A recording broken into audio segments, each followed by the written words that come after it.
Jerusalem Post melaporkan bahwa seorang pria bersenjata melepaskan tembakan ke kedutaan besar Israel di Yordania. Diduga pelaku beraksi seorang diri menembaki patroli polisi di lingkungan Rabiah Aman. Suara tembakan juga terdengar di kota tersebut. Sumber keamanan mengatakan terduga pelaku berhasil dinetralisir sesaat setelah kejadian. Akibat insiden tersebut, 3 polisi Yordania mengalami luka-luka. Sementara pihak berwenang menghimbau warga untuk tetap tinggal di rumah. Kepolisian Yordania kini tengah melakukan penyelidikan. Sebagaimana diketahui, pada Maret lalu terjadi bentrok antara pasukan Yordania dan pengunjuk rasa di kota tersebut, termasuk aksi pelemparan batu dan pembakaran yang ditujukan kepada pasukan keamanan negara. Massa menentang Israel dan menyerukan dukungan terhadap kelompok Hamas yang kini memerangi IDF di jalur Gaza, Palestina. Perdana Menteri Israel Benjamin Netanyahu akhirnya buka suara terkait skandal kebocoran dokumen intelijen negara. Netanyahu justru mengkritik penyelidikan terhadap kantornya dan ajudannya Eli Feldstein. Kritikan itu disampaikan Netanyahu dalam sebuah video berdurasi 9 menit yang diunggah di akun X-nya pada Sabtu 23 November 2024. Diketahui ajudan Netanyahu, yakni Eli Feldstein, didakwa setelah membocorkan dokumen rahasia negara terkait perang dan pembebasan sandera. Belum diketahui apakah Feldstein bertindak atas kemauannya sendiri atau atas perintah dari Netanyahu.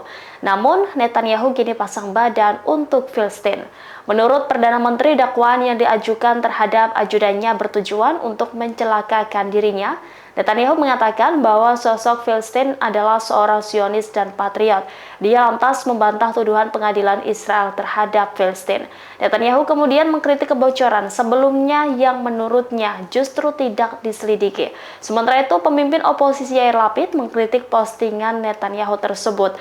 Menurutnya, apa yang disampaikan oleh Netanyahu itu sebagai cerminan kurangnya tanggung jawab. Kelompok Hizbullah Lebanon terus melakukan serangan terhadap wilayah Israel. Baru-baru ini setidaknya 5 roket menghujani Tel Aviv. Serangan tersebut membuat ratusan ribu warga Israel panik ketakutan.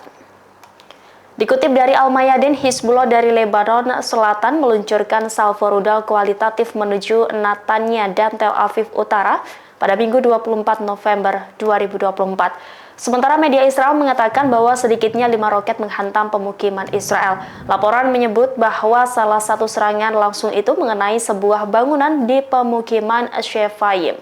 Akibat serangan rudal Hizbullah, ratusan ribu warga Israel kembali mengungsi pagi ini.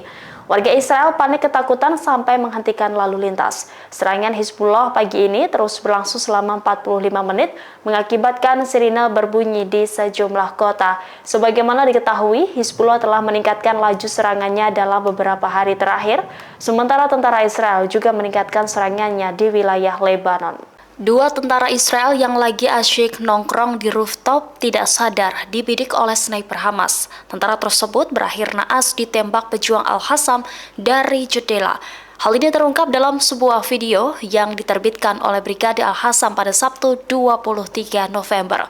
Dalam video tersebut terlihat Mujahidin menyiapkan rudal Al-Yasin 105, kemudian pejuang menembakkan rudal ke arah gedung bertingkat yang ada tentara tersebut. Penyergapan ini dilakukan di dekat persimpangan Al-Saftawi sebelah barat Jabalia di jalur Gaza Utara. Pasukan pertahanan Israel semakin rapuh melawan 2 front di Gaza dan Lebanon. Tidak hanya kekurangan tentara, setelah 14 bulan perang, prajurit yang ditugaskan juga mulai kehilangan arah. Mengutip Pars Today dari jaringan Sahab pada Minggu 24 November, ex-juru bicara militer Israel, Avi Benayahu mengkritik efisiensi militer Israel. Ia mengatakan bahwa banyak kalangan tentara Israel yang membangkang di pertempuran. Tidak sedikit tentara Israel yang tidak patuh terhadap perintah komandan mereka, baik di jalur Gaza maupun Lebanon. Sementara itu, ex-komandan pertahanan udara Israel, Zvika Haimovic, juga menyampaikan hal serupa. Dia mengungkap bahwa tentara Israel telah menderita kelelahan, efisiensi, dan disiplin setelah setahun lebih perang. Menurut pejabat Zionis tersebut, beratnya tanggung jawab tentara menyebabkan kelelahan pasukan yang sangat parah. Terlebih, kaum Haredi tidak mau gabung dengan tentara untuk berperang. Belum lagi ada pasukan cadangan yang melarikan diri dari perang karena berbagai alasan. Dengan situasi demikian, banyak peringatan terkait krisis personil dalam tubuh IDF. Download Tribun X sekarang, menghadirkan lokal menjadi Indonesia.